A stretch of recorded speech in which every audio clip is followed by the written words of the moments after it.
Bonjour et bienvenue dans ce quatrième tutoriel qui va nous permettre de modéliser les différentes pièces de notre automate.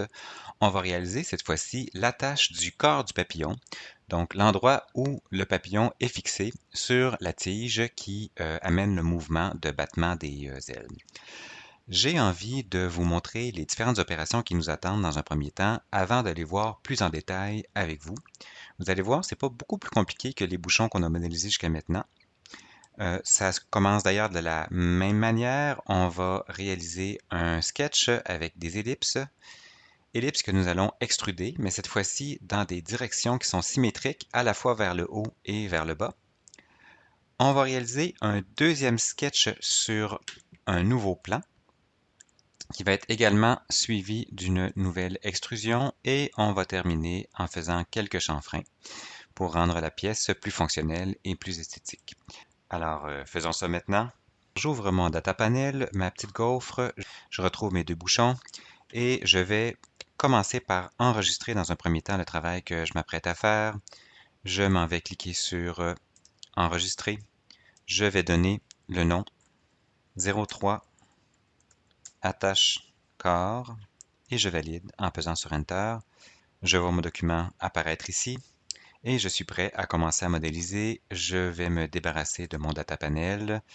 Je vais aller retrouver ma vue d'origine, ce que vous avez probablement sur votre ordinateur, et je vais commencer à modéliser de la même manière que pour les deux premiers composants, en créant une esquisse et en allant chercher le plan du dessus, donc celui-ci, pour pouvoir dessiner mes ellipses. Alors, je vais créer mes ellipses de la même manière. Une première ellipse à 1,7 mm de diamètre, une deuxième ellipse à 6 mm et je suis prêt à terminer l'esquisse de façon à regarder mon travail dans un angle un peu différent. Je vais maintenant faire une extrusion sur ce dessin, mais dans ma palette d'options à droite, plutôt que de prendre la direction par défaut, qui est un seul côté, je vais aller chercher une direction qui est symétrique. Je vais faire une extrusion vers le dessus et vers le bas.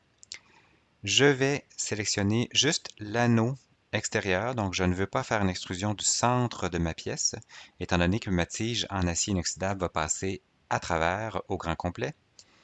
Et je dois indiquer une extrusion de 3,8 mm, donc 3,8 mm vers le haut et vers le bas, avant de peser sur OK.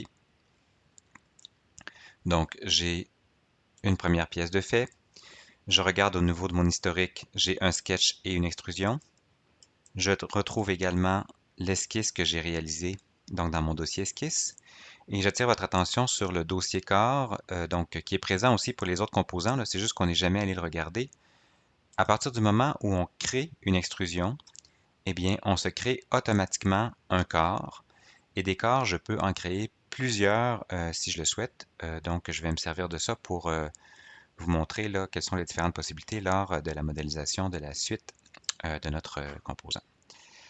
Alors, à partir de ce cylindre-là, je veux maintenant créer une nouvelle esquisse, cette fois-ci sur un plan qui est vertical.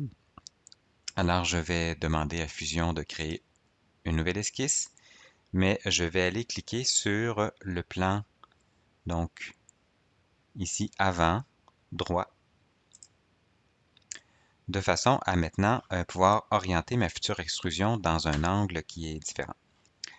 Je vais répéter des opérations semblables, c'est-à-dire créer une ellipse de 1,7 mm et une deuxième ellipse, cette fois-ci de 4 mm d'épaisseur.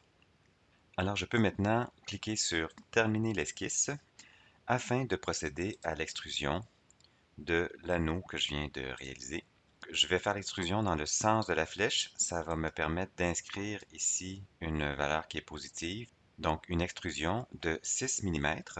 Et là, comme on l'a vu précédemment, comme l'extrusion passe à l'intérieur d'un solide, Fusion me propose de faire une extrusion qui est en négatif. Ce n'est pas ce que je veux créer un objet solide supplémentaire. Alors, plutôt que d'avoir une opération de coupe, je vais sélectionner l'opération joindre. Donc, ce qui me permet effectivement d'avoir un solide. J'ai une autre difficulté que je dois contourner. Donc, mon extrusion part évidemment du plan sur lequel je l'ai dessiné. Or, elle interfère avec le trou de mon premier cylindre par lequel je dois passer ma tige en métal. Donc, je ne veux pas bloquer son accès. Alors, je vais devoir créer un petit décalage. Ça se fait dans la palette d'outils ici, sous la fonction démarrer. Je vais aller choisir de démarrer avec un décalage d'1 mm. Et on voit maintenant que ma pièce a dégagé l'ouverture. La flèche m'indique là, que l'extrusion part d'ici, donc soit 1 mm plus loin que mon plan de travail pour se terminer 6 mm à l'extérieur de ma forme. Alors, je suis satisfait de ces manipulations-là. Je clique sur OK. Et je constate ici que je n'ai qu'un seul corps, c'est-à-dire que le deuxième élément que je viens de faire est fusionné avec le premier. J'aurais pu procéder différemment. Je vous le montre en démonstration, vous n'êtes pas obligé de le faire. Donc, en revenant dans mon opération d'extrusion, donc clic droit, modifier la fonction, j'aurais pu aller choisir l'opération Nouveau corps. Donc, une fois validé, vous voyez que j'ai un deuxième corps qui vient d'apparaître qui est indépendant du premier, c'est-à-dire que je peux voiler le premier ou encore voiler le deuxième et je pourrais donc faire des manipulations uniquement sur ce nouveau cylindre-là qui est à l'horizontale sans affecter la forme de mon premier élément. Alors, ça peut être très utile lorsqu'on veut créer des formes un petit peu plus complexes. Mais généralement, si on n'a pas besoin de retravailler les éléments indépendamment l'un de l'autre, ben, on ne veut pas compliquer notre modélisation pour rien. Alors dans ce cas-ci, comme j'arrive presque à la fin, je vais donc conserver un seul corps, essentiellement aller chercher l'opération joindre pour ne pas multiplier mes éléments. Alors, il me reste encore des chanfreins à effectuer. Je vais le faire à l'instant en cliquant sur Modifier chanfrein. Je veux d'abord en appliquer sur la partie interne de mon cylindre vertical et sur le cercle externe de mon cylindre horizontal des chanfreins de 0,5 mm. Et je vais également appliquer un petit chanfrein à la base de mon composant là, pour éviter les bavures sur la plaque d'impression. Et j'en profite pour vous montrer que je ne suis pas obligé de me créer un deuxième événement. Je peux créer des chanfreins de différentes amplitudes lors de la même opération, simplement en venant cliquer sur le plus ici. Donc, j'ajoute un jeu de sélection. Je vais sélectionner cette ellipse et je vais faire un chanfrein de 0,1 mm, donc un tout petit chanfrein. Et on voit là qu'il cohabite très bien avec les autres chanfreins que j'ai effectués. Je pèse sur OK. Mon composant est maintenant terminé. Il me reste à l'enregistrer. Et je le retrouve ici dans mon data panel. Et c'est la fin de ce tutoriel. Je vous retrouve donc pour la modélisation du prochain élément.